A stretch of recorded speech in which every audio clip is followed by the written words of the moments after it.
வீட்டுக்கு வரலையோ? நான் வெயிலா இருந்துச்சு, நல்ல வெயிலா. நல்ல வெயிலா இருந்துச்சா? ஓ, வெயில விடிய பார்த்தீங்களா? உடுப்பெல்லாம் காய விட்டு அதான் கால் பண்ண. நீங்க எல்லாம் ஜோக் அடிச்சீங்க. நேற்று விடிய 3 மணில இருந்து பழப்பு. 3 மணிக்கு மேலையா? எங்க அந்த நேரம் நிக்கிற சொல்லிட்டேன்னா 3 மணில இருந்து மழை.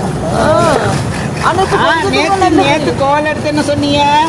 விடிய வேற வாங்கன்னு சொன்னீங்க. அப்புறம் என்ன சொன்னீங்க? மழை கவனம் வந்துருங்க, வரா விட்டுறாங்க மழையண்டு. கடைசியா நான் தான் லேட் ஆனேன். நாங்க மீன் பிரியாணி செய்தோம் தெரியுமா? மீன் பிரியாணி என்ன மீன் போட்டு செஞ்சீங்க? உங்கள்கிட்ட போய் நான் இந்த மீன் ஒட்டி மீன் வாங்கிட்டு போனேனே. ஒட்டிலே செஞ்சீங்க? செம்மையா தெரியுமா? ஓகே, பாய் பாய் பாய் பாய் பாய் சொல்றேன்னா பாய். இப்ப பாய். பாய் பாய். ஓகே, நானும் பாய் பாய்.